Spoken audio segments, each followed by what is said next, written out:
Shalom, saudara yang terkasih. Melalui video ini saya ingin membagikan satu topik penting mengenai sentralitas firman Tuhan di dalam peribadatan umat Allah.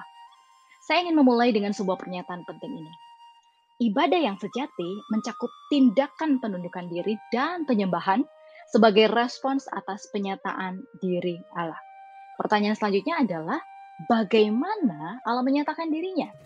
Tentu saja saudara, Allah dapat menyatakan diri lewat mimpi, penglihatan, nubuatan, dan lain sebagainya. Akan tetapi, sebagai sebuah norma kita dapat mengenal Allah melalui kitab suci.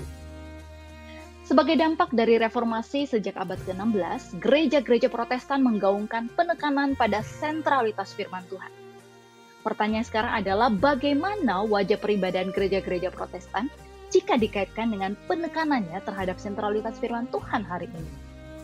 Saat pembacaan Alkitab, jemaat bisa hadir, malas membuka dan membaca, bahkan tidak membawa Alkitab sama sekali. Apabila ternyata yang dibawa adalah Alkitab digital yang ada di gawainya masing-masing, ternyata mudah sekali bagi jemaat untuk tergoda membuka aplikasi yang lain yang justru mendistraksi fokus dari firman Tuhan. Jangankan jemaat, saudara, ketika maju berkhotbah, pengkhotbahnya tidak lagi membawa Alkitab, melainkan gawai. Atau pernahkah saudara mendengarkan hal Tapi ini? karena ayatnya cukup panjang ya, ada 18 ayat, kita hanya buka di bagian ayat yang ke-17 dan 18 saja. Karena hari ini kita datang bukan cuma untuk dimarah-marahin ya, tapi saya hanya cukup memotivasi kalian karena kita butuh motivasi dalam kehidupan kita. Mari kita baca dari Saudara, bisa saja di dalam ibadah itu pengkhotbahnya membawa Alkitab, bahkan ada prosesi yang menunjukkan sentralitas Alkitab. Tetapi bagaimana dengan khotbahnya? Apakah benar-benar menjadikan Alkitab sebagai otoritas? saudara-saudara, Alkitab berkata bahwa Allah menolong orang yang menolong dirinya sendiri. Ada amin? Amin. Sekarang mari kita bandingkan fakta-fakta tadi yang merupakan permasalahan gereja-gereja, khususnya gereja Protestan masa kini. Kita bandingkan dengan apa yang menjadi dasar firman Tuhan, sekaligus bagaimana pemahaman nilai ibadah Yudaisme terkait topik ini. Saudara, di dalam Nehemia 8, kita melihat gambaran keutamaan Taurat dalam kehidupan bangsa Israel setelah pembuangan. Mereka akhirnya tiba di titik di mana mereka belajar menghargai dan menghormati hukum Allah. Ini terlihat bagaimana mereka memperlakukan kitab Taurat. Bagaimana orang-orang Israel berespons terhadap pembacaan kitab Taurat. Mereka berdiri ketika Taurat itu dibacakan. Dan ketika Taurat itu dibacakan, mereka berupaya untuk mengerti, diberikan keterangan-keterangan. Dan respons orang-orang Israel waktu itu, mereka menangis ketika mendengar kalimat-kalimat Taurat tersebut diperdengarkan. Saudara, dicatat bahwa pada keesokan harinya, para imam dan orang-orang Lewi berkumpul pada Esra untuk menelaah kalimat-kalimat Taurat tersebut. Saudara yang dikasihi Tuhan, belajar dari pengalaman yang menyebabkan mereka dibuang, orang-orang Israel bertekad untuk menjadikan Taurat sebagai yang terutama di dalam ibadah maupun tata cara kehidupan mereka. Dan kita melihat di Perjanjian Baru tercatat bahwa ibadah di Bait Allah maupun sinagog selalu meliputi pembacaan, baik itu kitab Taurat maupun kitab Nabi. Kita lihat catatan-catatan bagaimana Tuhan Yesus ada di dalam Bait Allah, bagaimana Rasul Petrus, Yohanes, bahkan Paulus, bagaimana mereka berada di Bait Allah atau di sinagog, dan bagaimana mereka terlibat di dalam pembacaan kitab Taurat ataupun para nabi. Di dalam kekristenan mula-mula, pembacaan publik akan kitab suci adalah hal yang rutin dilakukan. Bahkan ini menjadi satu-satunya cara bagi umat saat itu untuk berinteraksi dengan teks kitab suci.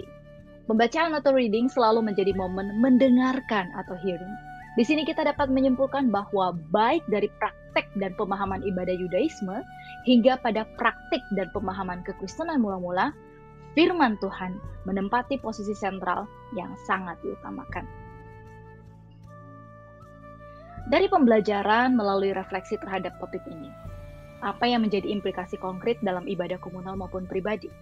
Saudara, saya mengajak kita untuk melihat ayat yang sudah pasti sangat familiar. Yohanes 1 ayat 1 dan 1 Yohanes 1 ayat 1. Kedua ayat ini sama-sama menyaksikan tentang Yesus yang adalah Sang Firman hidup. Jika sebuah penyembahan yang sejati melibatkan roh dan kebenaran, yakni Kristus yang adalah kebenaran, maka kita yang hidup pada hari ini harus bertobat dan sungguh-sungguh dengan sentralitas pembacaan dan pemberitaan firman Tuhan, baik di dalam peribadahan ranah komunal maupun di dalam ranah personal atau privat atau sehari-hari. Nah, sekarang apa yang menjadi implikasi secara komunal? Saudara, yang pertama, kesehatan gereja bergantung pada pendengaran akan suara Allah di dalam Alkitab. Untuk itu, para pengkhotbah harus belajar untuk mendefiniasikan lebih banyak porsi dalam membaca Alkitab. Bukan hanya mencomot 1-2 ayat saja dan dikhotbahkan dengan asal. Kedua, gereja perlu mengingat bahwa khotbah selalu tunduk kepada Alkitab, bukan sebaliknya. Pengkhotbah perlu setia terhadap kebenaran Alkitab. Pengkhotbah bukan motivator, melainkan pemberita Injil, dan Kristuslah yang diberitakan. Ketiga, alangkah baiknya jika gereja lebih banyak mempromosikan pembacaan dan penggalian ekspositoris dari Alkitab. Keempat, gereja perlu mendidik jemaat untuk memiliki rasa hormat ketika pembacaan Alkitab, misalnya membaca dengan berdiri, sama yang seperti yang tertulis di dalam Nehemia 8 tadi. Dan gereja perlu mendidik jemaat untuk tidak main gawai saat merenung. Implikasi selanjutnya, saudara. Gereja perlu mencontohkan keutamaan Alkitab dengan terus mendorong jemaat untuk membaca dan merenungkan Alkitab. Keenam, gereja perlu belajar mempersiapkan secara spiritual pelayanan pembacaan Alkitab, mengingat pembacaan Alkitab di ibadah publik sesungguhnya merupakan tugas yang sakral. Gereja harus memastikan pemilihan nyanyian serta persiapan doa di dalam peribadahan yang berdasarkan firman Tuhan. Kenapa? Ini adalah hal-hal yang penting karena sifatnya formatif bagi jemaat. Bagaimana dengan implikasi secara personal bagi saya? Saudara, sesungguhnya implikasi komunal yang disebutkan tadi berlaku bagi saya secara personal. Tetapi ada satu hal yang mau saya bagikan sebagai komitmen saya. Saya menyadari bahwa panggilan umum saya sebagai anak dari Bapa di Sorga maupun panggilan spesifik saya sebagai rohaniwan memang terkait dengan firman Tuhan. Firman Tuhan yang di dalam Esra menjadi doa saya dan kiranya Allah memampukan saya untuk melakukannya. Esra 7 ayat 10 berkata, sebab Esra telah bertekad untuk meneliti Taurat Tuhan dan melakukannya, serta mengajar ketetapan dan peraturan di antara orang Israel. Bertekad untuk meneliti, bertekad untuk melakukan, dan mengajarkan. Itu adalah hal yang saya doakan dan saya gumuli.